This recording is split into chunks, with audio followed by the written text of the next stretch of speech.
নিয়তি। রাধা আমাকে বলে, কৃষ্ণ, যদি তুমি জানো যে নিয়তিতে কি আছে তাহলে তাকে বদলে দাও না কেন? মহাদেব আমাকে বলেন যে শ্রীকৃষ্ণ, যদি আপনি এটা জানেন যে সাম্বের নিয়তি এটাই, তাহলে আপনি তাকে বদলানোর চেষ্টা কেন করেন? কেন? কারণ আমি একজন পিতা, আর পিতার কর্তব্য এটাই, তিনি যেন সম্ভাব্য সব চেষ্টা করেন নিজের সন্তানের মঙ্গলের জন্য। নিয়তি আমি জানি, কিন্তু এটাও আমি জানি যে কর্মের থেকে বড় আর কোনো নিয়তি হতে পারে না। অভিজ্ঞতাও রয়েছে যে কর্মের হাতে নিয়তির এই চক্র বদলে যেতে পারে। তাই জীবনে যদি আপনার কখনো এমন মনে হয় যে এটা তো অসম্ভব, তখনও চেষ্টা করা কখনোই ছাড়বেন না। কে বলতে পারে আপনারই কর্মের কোনো এক বীজ হয়তো নিয়তির চাকায় আটকে গেল, আর নিয়তিকে নিজের পথ পাল্টাতে হলো, ঠিক কিনা? সেই জন্য নিয়তিকে ভাগ্য মেনে নিয়ে চুপ করে বসে থাকবেন না। নিজের নিয়তি স্বয়ং নিজের কর্মের দ্বারা নির্ধারিত করুন, কারণ আপনার এই কর্মের ওপরেই আপনার অধিকার রয়েছে, আর এই অধিকারকে নিয়তি অনেক সময় সম্মানও করে। তাহলে আসুন আর আমার সাথে ভালোবেসে বলুন, রাধা রাধা। শক্তি এক অত্যন্ত বিচিত্র বস্তু, বা বলতে পারেন অনুভূতি। পিতা সবসময় চান যেন তিনি তার শক্তি পুত্রকে সঁপে দিতে পারেন, যাতে সে শক্তিশালী হয়, যাতে তার মঙ্গল হয়। তার পুত্র সবসময় চায় যাতে সে পিতার সেই শক্তি লাভ করে, কিন্তু সেই শক্তি লাভ করার জন্য পুত্র হওয়া যথেষ্ট নয়, যোগ্য পাত্র হতে হয়। আসুন আপনাকে সহজে বোঝাই। যদি আপনি সুপাত্র হন আর আপনাকে শক্তি দেওয়া হয়, তাহলে আপনি সেই শক্তির গুরুত্ব বুঝবেন, কোথায় সেই শক্তি প্রয়োগ করা উচিত সেটা বুঝবেন। আর এটা যেহেতু অর্জন করা শক্তি হবে, সেই শক্তির অপব্যবহার হবে না।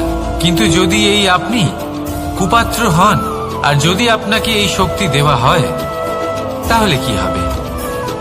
দেখতে গেলে এই শক্তি আপনি দান হিসেবে পেয়েছেন, তাই না আপনি এই শক্তির গুরুত্ব বুঝবেন, আর না এর প্রয়োগ আপনি জানবেন। তার অপব্যবহার হওয়া সুনিশ্চিত। তাই যদি আপনি কোনো শক্তি অর্জন করতে চান, তাহলে আগে তার যোগ্য হয়ে উঠুন। পুত্র নয়, পাত্র হয়ে উঠুন। আর আমার সাথে ভালোবেসে বলুন, রাধা রাধা। কথায় আছে, প্রত্যেক পুত্র তার পিতার প্রতিচ্ছবি হয়, আর সমস্ত প্রতিচ্ছবি চায় যেন সে তার অস্তিত্ব প্রাপ্ত করতে পারে। পুত্র চায় সে যেন তার পিতার মতো হয়, বা কখনো কখনো তার থেকেও শ্রেষ্ঠ হয়। সেটা কোনো অনুচিত ব্যাপার নয়। অনুচিত তখন হয় যখন পুত্র নিজের পিতার মতো হবার স্বপ্ন পূরণ করতে গিয়ে বা তার থেকেও শ্রেষ্ঠ হওয়ার স্বপ্ন পূরণে অনুচিত পথের আশ্রয় নেয়। কারণ তারপরে সে তার পিতার গুণগুলি আত্মসাৎ করতে চায় না। সে শুধুই এটা চায় যে সংসারের চোখে যেন আমি শ্রেষ্ঠ প্রমাণিত হই। এটা অনুচিত। সংসারে এমন অনেক মানুষ আছেন যারা এই কারণে শ্রেষ্ঠ হবার চেষ্টা করেন যাতে তার পরিবারের তার পিতার সম্মান বৃদ্ধি পায়। এমনও মানুষ থাকেন, আর এটাই হলো পার্থক্য উদ্দেশ্যের। মনে রাখবেন, যদি আপনার উদ্দেশ্য শুভ হয় তাহলে পথও শুভ হবে, যদি আপনার উদ্দেশ্য অশুভ হয় তাহলে পথও অশুভ হবে। তাহলে নিজের পিতার মতো হবার চেষ্টা অবশ্যই করুন, তার থেকেও শ্রেষ্ঠ হওয়ার চেষ্টা অবশ্যই করুন, কিন্তু মনে রাখবেন আপনার সংকল্প আর আপনার উদ্দেশ্য এই দুই শুভ হওয়া উচিত। তাহলে আসুন আর আমার সাথে ভালোবেসে বলুন, রাধা রাধা। শক্তি শক্তি অর্জন করা এতটা কঠিন নয় যতটা শক্তি লাভ করার পরে সেই শক্তি সামলানো কঠিন হয়। কারণ যেই মানুষ শক্তি লাভ করে তার মনে গর্ববোধ জন্মায়, জন্মায় অহংকার, জন্মায় জেদ। তাই শক্তি প্রাপ্ত করার সাথে বিনম্র থাকাও অত্যন্ত আবশ্যক। আর এটা আমাদের শেখা উচিত বৃক্ষের থেকে। বৃক্ষ যা আমাদের ফল দেয়, বৃক্ষ যা যত ফল দেয় ততটাই ঝুঁকে যায়। আমরা পাথর মারি ওই বৃক্ষের থেকে ফল প্রাপ্ত করার জন্য। সেই পাথরের মার সহ্য করেও বৃক্ষ আমাদের ফল দেয়। কোনো গর্ববোধ নেই, কোনো অহংকার বোধ নেই, আর সেই জন্য এই বৃক্ষের পুজো করা হয়। এটাই হলো মাহাত্ম্য শক্তির সাথে বিনম্রতার। যদি এই শক্তি সৃজন করে থাকে, সাহায্য করে থাকে, সম্বল হয়ে থাকে, তবেই সেই শক্তি উপযুক্ত। আর নয়তো সেই শক্তি একদিন আপনাকে আসক্ত অবশ্যই করবে। তাহলে শক্তি অবশ্যই অর্জন করুন, কিন্তু তার সাথে সেই শক্তি সামলানোর মতো বিবেকও আপনাকে অবশ্যই জাগ্রত করতে হবে। তাহলে আসুন আমার সাথে ভালোবেসে বলুন, রাধা রাধা। অহংকার অত্যন্ত বলশালী হয়। এই অহংকার মানুষকে কখনো নত হতে দেয় না। অদ্ভুত ব্যাপার, এই অহংকার যা মানুষকে কখনো নত হতে দেয় না, সেটাই তার পতনের কারণও হয়ে দাঁড়ায়। যেখানে মানুষ এটা ভাবতে শুরু করে যে শুধুমাত্র সেই যোগ্য, সেখান থেকেই তার পতনের আরম্ভ। ঠিক কিনা? দেখুন, যদি কোনো মানুষ এটা ভাবে যে আমি সব কিছু করতে পারি, তাহলে তা হলো বিশ্বাস। কিন্তু যদি সে এটা ভাবতে থাকে যে শুধুমাত্র আমি এই কাজ করতে পারি, তাহলে তা হলো সেই ব্যক্তির অহংকার। আর এটা আপনাকে বিনাশের দিকে অবশ্যই নিয়ে যাবে।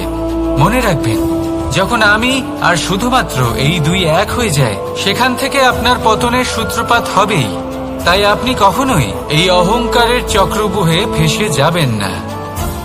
বিশ্বাস রাখুন নিজের ওপর এবং অন্যের ওপরও। আর মনে রাখবেন, বিশ্বাসের মধ্যে বিশ্বের প্রত্যেকটা বস্তু বসবাস করে। তাই এই অহংকারকে ত্যাগ করে ফেলুন আর আত্মবিশ্বাসের ওপর মনোসংযোগ করুন। আর আমার সাথে ভালোবেসে বলুন, রাধা রাধা। মানুষ নিজের জীবনে ঈশ্বরকে খুব মান্য করে। ওনার জন্য কি না করে, ভিন্ন ভিন্ন নামে তাকে স্মরণ করে, তাকে পুজো করে, তার আরাধনা করে। সে জানে যে ঈশ্বর তাকে শক্তি অবশ্যই দেবেন, তাকে সাহায্য অবশ্যই করবেন। কিন্তু যখন প্রশ্ন আসে গুরু এবং ঈশ্বরের, তখন গুরুর মান কখনো কম হওয়া উচিত নয়। কারণ সত্যি বলতে কি, গুরুই হলেন সেই সিঁড়ি যা বেয়ে আপনি ঈশ্বরের কাছে পৌঁছানোর পথ খুঁজে পাবেন। সেই পথ আপনি গুরুর থেকেই পাবেন। গুরু না থাকলে আপনি কখনো ঈশ্বর লাভ করতেই পারবেন না। আর জীবনে অনেক সময় লক্ষ্যের থেকেও অনেক বেশি গুরুত্বপূর্ণ হলো পথ। তাই এই পথের সম্মান করতে শিখুন, অর্থাৎ গুরুকে সম্মান করতে শিখুন। কারণ গুরুই হলেন পরমেশ্বর। তাহলে আসুন আর আমার সাথে ভালোবেসে বলুন, রাধা রাধা। আপনার জীবনে আপনার প্রকৃত বন্ধু আসলে কে? আপনার সব থেকে শ্রেষ্ঠ মিত্র আসলে কে? তিনি যিনি সময় এলে পরে আপনাকে সাহায্য করেন, নাকি তিনি যিনি সময় এলে পরে আপনাকে অর্থ দেন? দেখুন, আমরা হলাম মানুষ, আমাদের জীবনে লেনদেন চলতেই থাকে। এটা আমাদের জীবনের অভিন্ন অংশ। কিন্তু অনেক সময় এমন হয় যে আমরা তাকেই নিজের প্রকৃত বন্ধু বলে মনে করি, যিনি আমাদের একটা বহুমূল্য উপহার দেন। ঠিক কিনা? এবার আপনার জীবনে সেই বহুমূল্য উপহার কোনটা? ওই অমূল্য মিত্র আসলে কে? সেই সিদ্ধান্ত হলো আপনার। কিন্তু যদি আপনি আমাকে জিজ্ঞেস করেন, তাহলে আমার মতে স্বর্ণ, হিরে, মুক্ত, ধন এগুলো বহুমূল্য নয়। বহুমূল্য হলো সঙ্গ, যখন আপনি একা হয়ে যাবেন। সময়, যখন আপনার তাকে প্রয়োজন হবে। সমর্পণ, যখন আপনার বিশ্বাসের প্রয়োজন পড়বে। যে মানুষ আপনার প্রতি এই 3 গুণ প্রদর্শন করেন, যিনি আপনার কঠিন সময়ে আপনাকে অবশ্যই সঙ্গ দেবেন, যখন আপনার প্রয়োজন পড়বে আপনাকে অবশ্যই সময় দেবেন, আপনার প্রতি সম্পূর্ণ সমর্পিত থাকবেন, সেই হলো আপনার আসল মিত্র, সেই হলো আপনার প্রকৃত বন্ধু। কারণ সত্যি বললে, বন্ধুত্বের অর্থই হলো নিজেকে সম্পূর্ণরূপে কারোর কাছে সমর্পণ করে দেওয়া। তাই আপনার সেই বন্ধুর জন্য নিজের প্রাণ উজাড় করে দিন আর ভালোবেসে বলুন, রাধা রাধা। মানুষ জীবনে 3টে কাজ অবশ্যই করে থাকে, কিছু দান করে, কিছু গ্রহণ করে, আর কিছু ত্যাগ করে দেয়। এটাও ভাবতে থাকে যে এটা করলে কিভাবে করবে। দেবার জন্য পর্যাপ্ত ধন নেই, নেবার জন্য সংসারে অত স্নেহ নেই, আর ত্যাগ করার জন্য জীবনে এত সুখই নেই, তাহলে কিভাবে করবে? আসলে আমরা বস্তুগত চাহিদা অর্জনে এত ব্যস্ত হয়ে পড়ি যে আমরা বুঝতেই পারি না যে কি নেবার আছে, কি দেবার আছে, আর কি ত্যাগ করার আছে। তাহলে আজ আমি আপনাকে বলেই দিই, মনে রাখবেন এই 3টে গুরুত্বপূর্ণ গুণ, 3টে গুরুত্বপূর্ণ কথা। দেবার জন্য আছে দান, নেবার মতো আছে জ্ঞান, আর ত্যাগ করার মতো আছে অহংকার। যখন আপনি দান করতে শিখে যাবেন, জ্ঞান অর্জন করার শক্তি আপনা থেকেই আপনার মধ্যে চলে আসবে। আর যখন এই জ্ঞান আপনার মধ্যে প্রবেশ করবে, অহংকার আপনা থেকেই আপনার থেকে দূরে চলে যাবে। যে ব্যক্তি এই 3-এর মধ্যে ভারসাম্য বজায় রাখতে পারে, তার বর্তমান, ভূত, ভবিষ্যৎ, লোক, পরলোক সবকিছু শুধরে যায়। যেই দিন আপনি দান করতে শিখে যাবেন, জ্ঞান আহরণ করতে শিখে যাবেন, অভিমান ত্যাগ করতে শিখে যাবেন, আপনার সর্বশক্তিশালী, সর্বশক্তিমান পরমেশ্বরেরও প্রয়োজন পড়বে না। কারণ তখন ঈশ্বর আপনার মধ্যেই বাস করবেন। তাহলে আসুন আর আমার সাথে ভালোবেসে বলুন, রাধা রাধা। জীবনে অনেক সময় সমস্যা আমাদের চারদিক থেকে ঘিরে ফেলে। এই সমস্যা নানান ধরনের হতে পারে। আর্থিক সমস্যা হতে পারে, পারিবারিক সমস্যা হতে পারে, কোনো সম্পর্ক নিয়ে সমস্যা হতে পারে, কখনো কোনো দৈনিক সমস্যা হতে পারে, কখনো কোনো দ্বন্দ্ব হতে পারে, অনেক সমস্যা হতে পারে। কিন্তু যখনই কোনো সমস্যা আসে, আমাদের মনে তার জন্য একটা উত্তর অবশ্যই থেকে থাকে, যা আমাদের অন্তরে রয়েছে। একে আমরা বলি আত্মা। আত্মা হলো পরমাত্মারই রূপ, আর পরমাত্মা তা কখনোই কিছু অনুচিত চাইবে না, তাই তো? এই আত্মা খুব ভালো করে জানে যে কোনটা উচিত আর কোনটা অনুচিত। যদি আসল বিষয়ের কথা বলি, তাহলে আপনাকে নিজের মনকে বুঝতে হবে। কারণ আত্মা তো পরমাত্মা থেকেই আসে, কিন্তু এই মন মানুষ জন্ম থেকেই প্রাপ্ত করে, যার বিকাশ হয় এই সংসারকে দেখে। যেদিন আপনার এই মন আর আপনার এই আত্মা, এই দুই এক হয়ে যাবে, আত্মসাৎ হয়ে যাবে, সেদিন আপনার জীবনে না কোনো সমস্যা থাকবে, না কোনো ঝঞ্ঝাট থাকবে, না কোনো সংকট থাকবে। কারণ আপনার কাছে সেই সমস্ত সমস্যার, সমস্ত বিপদের সমাধান থাকবে, আর তাও আপনারই অন্তরে। তাহলে আসুন আর আমার সাথে ভালোবেসে বলুন, রাধা রাধা। ভক্তি আর শক্তি, এই দুইয়ের মধ্যে সম্পর্ক অত্যন্ত সরল। মানুষ ভক্তি করেন যাতে তিনি শক্তি লাভ করতে পারেন, আর শক্তি লাভ করার পরে ভক্তি ভাব ভুলে যান, আর শক্তির প্রতি আসক্তিতে মত্ত হয়ে যান, আর সেখান থেকেই তার বিনাশ শুরু হয়। কেন? কারণ ভক্তির দ্বারা প্রাপ্ত শক্তি অন্য কারোর হিতের জন্য ব্যবহার করতে হয়, অন্য কারোর মঙ্গল করার জন্য ব্যবহার করতে হয়, কারোর বিনাশের জন্য নয়। এবার যদি আমি আপনাদের একটা উদাহরণ দিয়ে বোঝাই, তাহলে কোদাল দিয়ে আমরা মাটি কোপাতে পারি, একটা গর্ত খুঁড়তে পারি, যাতে একটা নতুন বৃক্ষ জন্ম নিতে পারে, একটা বৃক্ষ যা অন্য জীবকে ফল প্রদান করবে, যাত্রীদের ছায়া প্রদান করবে। কিন্তু এই কোদালের ব্যবহার যদি আমরা অন্য কারোর ক্ষতি করার জন্য করি, তাহলে ক্ষতি শুধুমাত্র আমাদেরই হবে। তাই জীবনে যদি আপনি কোনো শক্তি লাভ করেন, হয়তো ভক্তির দ্বারা বা অন্য যেখান থেকেই হোক, তার সদ্ব্যবহার করতে শিখুন, নয়তো এই প্রাপ্ত শক্তি আপনার পতনের কারণ হয়ে দাঁড়াবে। তাহলে আসুন আমার সাথে ভালোবেসে বলুন, রাধা রাধা।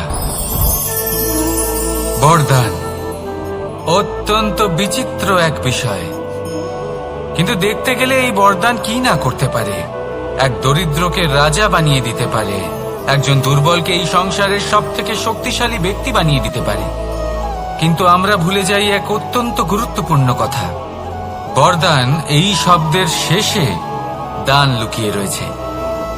এই দান কথাটা অত্যন্ত গুরুত্বপূর্ণ।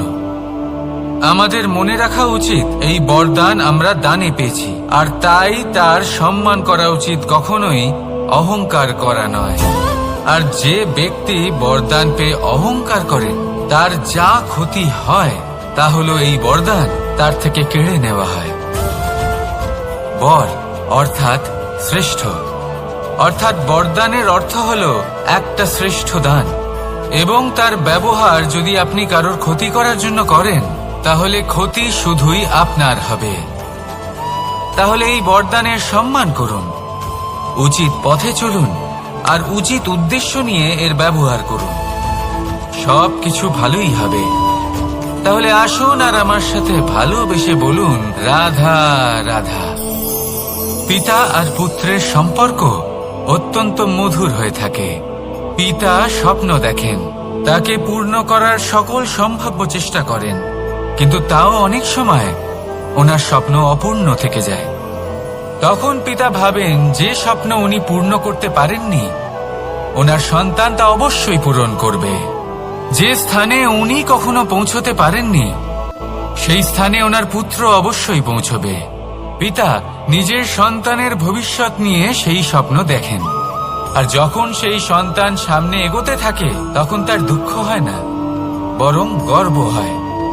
ওনার ভালো লাগে এটা দেখে যে ওনার সন্তান অনেক উন্নতি করছে। কিন্তু যখন সন্তান নিজের অভিভাবকের শক্তি দেখে, তার যশ দেখে হিংসা করতে থাকে, সমস্যা সেইখানেই শুরু হয়। সেই জন্য সকল সন্তানকে এটা মনে রাখতে হবে, দেখুন, পুত্র হবার সুবাদে, এক সন্তান হবার সুবাদে এটা হলো আপনার অধিকার যে আপনি আপনার পিতার থেকে বেশি উন্নতি করবেন। আপনার পিতাও এটাই চান, কিন্তু সুস্থভাবে এটা করুন। একটা রেখা টেনে নিন যাতে আপনি তাতে এগোতে পারেন আর আপনার পিতার তাতে গর্ববোধ হয়, আর সেই বিষয়ে দুঃখ না হয় যে আমার সন্তান আমাকেই ছোট করার চেষ্টা করছে। ইতিহাস সাক্ষী রয়েছে, যে মানুষ অন্য কাউকে ছোট করার চেষ্টা করেছেন সেই মানুষই ছোট হয়ে গেছেন। আর আমার মনে হয় না আপনি এটা চান, কারণ কোনো একদিন আপনিও কারোর পিতা হবেন। আসুন আমার সাথে ভালোবেসে বলুন রাধা রাধা। সাথী, সাথী এই শব্দটির ব্যাখ্যা কে কিভাবে করে? মিত্র, সখা, বন্ধু, কিন্তু অর্থ একটাই, তিনি যিনি আপনার সঙ্গী হন আর তিনি যার সাথী আপনি হন। এবার সব থেকে বড় প্রশ্ন হলো এটাই যে তিনি কে হতে পারেন যাকে আপনি আপনার সাথী বলে মেনে নিতে পারেন, নিজের সখা, নিজের মিত্র, নিজের বন্ধু মেনে নিতে পারেন। আপনার সাথী হলেন তিনি যিনি দুঃখের সময় আপনার পাশে থাকবেন, আপনার হাত ধরে থাকবেন। আপনার সাথী হলেন তিনি যার হাত আপনি নিজের সুখের দিনে ধরে থাকবেন। সেই সাথীরই হাত ধরুন যিনি দুঃখে সবসময় আপনাকে সাহায্য করার জন্য তৎপর হয়ে থাকেন, আপনার পাশে থাকেন, আর যাকে সুখের দিনে আপনি আপনার সাথে রাখতে পারেন। আর যখন আপনার সাথে আপনার এই সাথী থাকবে তখন আপনি এটা বুঝবেন যে যখন জীবনে দুঃখ আসে তখন এই দুঃখ কমে যায়, সবার মধ্যে ভাগ হয়ে যায়। আর যদি তখন সুখ আসে তাহলে সেটা সবার উপস্থিতিতে আরো বেড়ে যায়। এটাই হলো প্রেম, এটাই হলো ভালোবাসা, এটাই হলো সঙ্গ, যেমন সম্পর্ক আমার আর রাধার মাঝে। তাহলে আসুন আর আমার সাথে ভালোবেসে বলুন রাধা রাধা। আমাদের মনে যখন কোনো প্রশ্ন ওঠে, কোনো দ্বন্দ্ব জাগে, তখন আমরা যাই আমাদের গুরুর কাছে, আমাদের আরাধ্যের কাছে গিয়ে জিজ্ঞেস করি। এইভাবেই একদিন আমি পৌঁছলাম আমার আরাধ্যের কাছে, আমার মহাদেবের কাছে, আর ওনাকে প্রশ্ন করলাম যে মহাদেব, জীবনে আনন্দ পাওয়ার, উৎসব পালনের, প্রেম ভাগ করে নেবার, জীবনকে উপভোগ করে নেওয়ার সর্বশ্রেষ্ঠ সময় কোনটা? মহাদেব হাসলেন আর উনি বললেন, জীবনে উৎসব পালনের সবথেকে শ্রেষ্ঠ দিন হল মৃত্যুর ঠিক আগের দিনটা। প্রেম ভাগ করে নেওয়ার সবথেকে শ্রেষ্ঠ মুহূর্ত হল মৃত্যুর ঠিক আগের মুহূর্ত। জীবনকে উপভোগ করে নেওয়ার সর্বশ্রেষ্ঠ প্রহর হল মৃত্যুর এক প্রহর পূর্বে। তখন আমি চমকে গেলাম। আমি বললাম, কিন্তু মহাদেব, মৃত্যু তো অনিশ্চিত, আমরা জানিও না কবে আমাদের মৃত্যু হবে। মহাদেব আবার হাসলেন। উনি বললেন যে যদি আমরা এভাবে জীবন কাটাই যে আমরা জীবনের প্রত্যেক দিন, প্রত্যেক মুহূর্ত, প্রত্যেক প্রহর শেষ বলে মনে করি, তাহলে আমাদের সমস্ত জীবন আনন্দের সাথেই অতিবাহিত হবে। কি বলেন? তাহলে আপনিও এই কথা মনে রাখুন আর আমার সাথে ভালোবেসে বলুন, রাধা রাধা। জীবনে অগ্রসর হওয়ার জন্য আমাদের কাকে প্রয়োজন হয়? মাতা পিতা, বন্ধু, প্রেম, সাহায্য, অর্থ, পরিশ্রম, আশা। ভিন্ন ভিন্ন মানুষ ভিন্ন ভিন্ন বিকল্প চয়ন করে। যদি আমি আপনাকে বলি, তাহলে জয় আর পরাজয়ের মন্ত্র দুটো শব্দের উপর নির্ভর করে, মেনে নেওয়া আর দৃঢ় হওয়া। যদি মেনে নেন তাহলে হেরে যাবেন, যদি দৃঢ় হন তাহলে নিশ্চিত রূপে জয়ী হবেন। যদি কখনো আপনি ক্লান্ত হয়ে ওঠেন, আপনি দুঃখী হন, পুরোপুরি ভেঙে পড়েছেন, তখন মেনে নেবেন না যে আপনি ভেঙে পড়েছেন, নয়তো হেরে যাবেন। তখন উল্টে স্থির করবেন যে যাই হয়ে যাক না কেন, আমি জয়ী হবই। আর আপনি দেখবেন যে জয় নিশ্চিত রূপে আপনার কাছেই আসবে। তাহলে এই কথা মনে রাখবেন আর আমার সাথে ভালোবেসে বলবেন, রাধা রাধা। সময়, জীবন, কাল। দেখতে গেলে এই তিনটি শব্দ একটি শব্দেরই সমার্থক শব্দ মনে হয়, কিন্তু এই শব্দগুলির অর্থ কি সমান? কখনোই নয়। হ্যাঁ, এই সময় চলতে থাকে, জীবন চলতে থাকে, কালচক্র চলতে থাকে। এই সময় কেটে যায়, কিন্তু এই জীবন, একে যাপন করতে হয়। কি বলেন? এই জীবনে কিছু করুন বা কিছু না করুন, জীবন এমনি কেটে যাবে, আপনি জানতেও পারবেন না। কিন্তু সেটা আমাদের উদ্দেশ্য নয়, একে যাপন করতে হবে। এই জীবনে প্রেরণা পেতে শিখুন, প্রেরণা দিতে শিখুন, আহ্বান গ্রহণ করতে শিখুন, আহ্বান জানাতে শিখুন, মহান কাজ করতে শিখুন, ধন্যাত্মক বোধ জাগিয়ে তুলুন। জীবন অতিবাহিত করার অর্থ কি তা আপনি শিখে যাবেন। কারণ সময় কেটে যায়, সমস্ত যুগ কেটে যায়, কিন্তু জীবনের রীতি জীবন কাটিয়ে দেওয়া নয়, জীবন যাপন করা। এই জীবন সম্পূর্ণরূপে অনুভব করতে হবে, নতুন পথ বানাতে হবে। এবারে যদি এই জীবন বাঁচার সময় একবার ভেবে দেখুন, যদি মনে প্রেম থাকে, সদ্ভাবনা থাকে, তাহলে কি হবে? এই জীবনকে বাঁচার অনুভূতিটাই অন্যরকম হয়ে যাবে, একটা আনন্দময় অনুভূতি লাভ করবেন। তাহলে এটাই করুন আর আমার সাথে ভালোবেসে বলুন, রাধা রাধা। আপনি কি কখনো কোনো জলের ধারা দেখেছেন? তার সামনে যতই মাটি থাকুক না কেন, যতই কাদা থাকুক না কেন, যখন এই জলের ধারা বইতে আরম্ভ করে দেয়, তখন এই কাদাকে নিজেই ধুয়ে নিয়ে যায়। ওই কাদাকে ধুয়ে দেয় এবং নিজের পথ নিজেই তৈরি করে নেয়।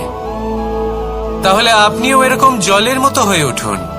যদি হয়ে উঠতে পারেন, তাহলে নিজের মনের, নিজের ভাবনার, নিজের জীবনের যত অনাবশ্যক তত্ত্ব আছে, অনুপযোগী অংশ রয়েছে, অর্থাৎ অপরিষ্কার অংশ রয়েছে, তা নিজে থেকেই নির্মল হয়ে উঠবে। আর যেরকম জলের ধারা কখনো থেমে থাকে না, সব সময় বয়ে চলে, সেইভাবে আপনিও কখনোই থামবেন না, সবসময় বয়ে চলুন, এগোতে থাকুন। পথে যদি অনেক বিপদ আসে, সমস্যা আসে, থামবেন না, তার উপর নিরন্তর প্রহার করুন, নিরন্তর প্রয়াস করুন আর অগ্রসর হন। আপনি ভেবে দেখুন, এই জলের ধারা কখনো থেমে থাকে না, সবসময় বয়ে চলে, বিপদের সম্মুখীন হয়ে তাকে সাথে বয়ে নিয়ে চলে। সেই জন্য জলের ধারা, প্রবাহমান এই ধারা, এর থেকে কখনো দুর্গন্ধ আসে না, এতে কখনো ময়লা জমতে পারে না, বরং পালিত হয় সুন্দর প্রাণবন্ত জীবজন্তু, যেমন সুন্দর ছোট মাছ। তাই আপনিও এটাই করুন, কখনো থামবেন না, শুধু চলতে থাকুন, জলের ধারার মতো বইতে থাকুন। আপনি আপনার লক্ষ্য অবশ্যই খুঁজে পাবেন, আর তার সাথে নিজের অন্তরের যে মালিন্য রয়েছে তা আপনি নিজেই নিজের থেকে দূরে করে দেবেন। তাহলে আসুন আর আমার সাথে ভালোবেসে বলুন, রাধা রাধা। এবার অনেক সময় মানুষের মনে এরকম প্রশ্ন আসে যে এই সংসারে সবথেকে বড় বিপদ কি? কেউ বলে ধর্ম সংকট, আবার কেউ বলে প্রাণের ওপর আসা সংকট।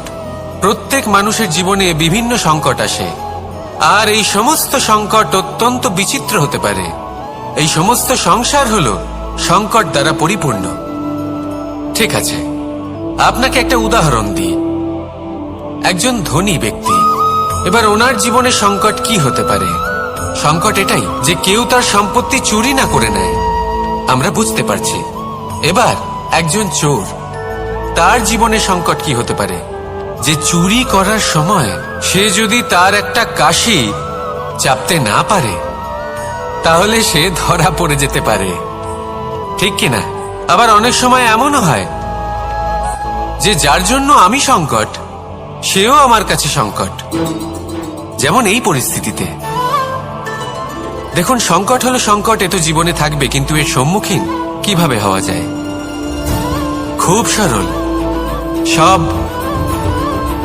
এটার ওপর নির্ভর করে, মনের ওপর।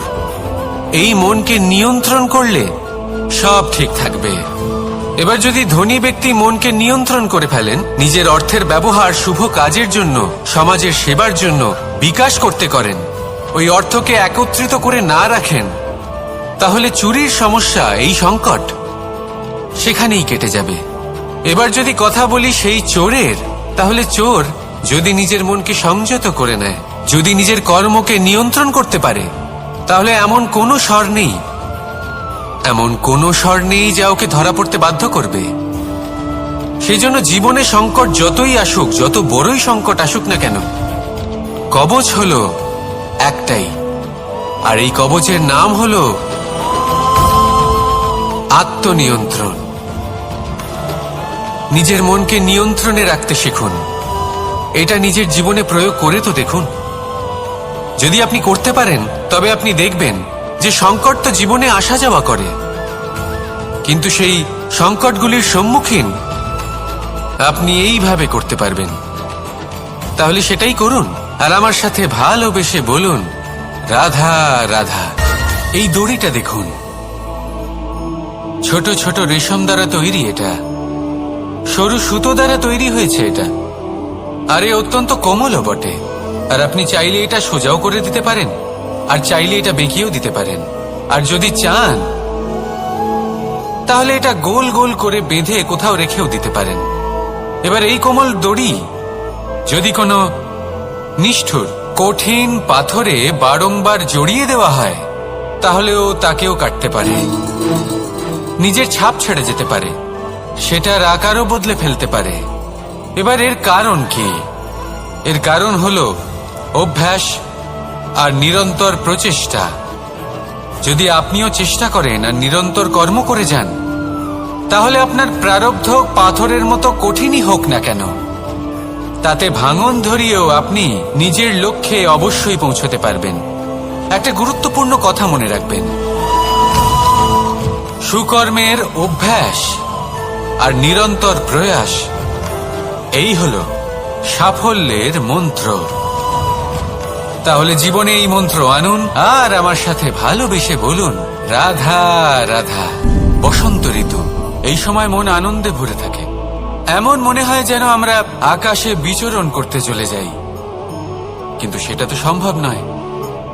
সেই জন্য হয়তো আমরা ঘুড়ি ওড়াই, এই ঘুড়িকে নিজেদের প্রতিরূপ মনে করে। এবার অনেক মানুষ আছেন যারা ঘুড়ি ওড়ান, কিন্তু এই কর্মের সারমর্ম কি সেটা কজন বুঝতে পারেন? আপনি এটা মনে করুন যে আপনি হলেন সেই ঘুড়ি, আর এই সুতো যিনি ধরে রয়েছেন তিনি হলেন পরমাত্মা। আর এই সুতো যেখান থেকে শুরু হয় সেই লাটাই হলো আমাদের কর্মচক্র। এবার আপনি নিজেই অনুমান করুন যে এই উড়ান কার ওপর নির্ভরশীল, পরমাত্মার ওপর আর আপনার কর্মের ওপর। যদি পরমাত্মা আপনার হাত ধরে থাকেন, আপনার সাথে থাকেন, যদি আপনি শুভ কর্ম করতে থাকেন, আপনি এই আকাশে উড়তে থাকবেন। কিন্তু কোথাও কোথাও যদি পরমাত্মার সাথে এই বন্ধন ছিন্ন হয়, আপনার কর্মচক্র খারাপ হয়ে যায় বা থেমে যায়, তাহলে আপনার এই ঘুড়ি কেটে যাবে আর দূরে কোনো গাছের ডালে গিয়ে আটকে যাবে। তাই শুধুমাত্র ঘুড়ি ওড়াবেন না, তার থেকে শিখুন, পরমাত্মার সাহচর্যে থাকুন, সবসময় শুভ কর্ম করতে থাকুন আর সবসময় এই আকাশে উড়তে থাকুন। আসুন আর আমার সাথে ভালোবেসে বলুন, রাধা রাধা।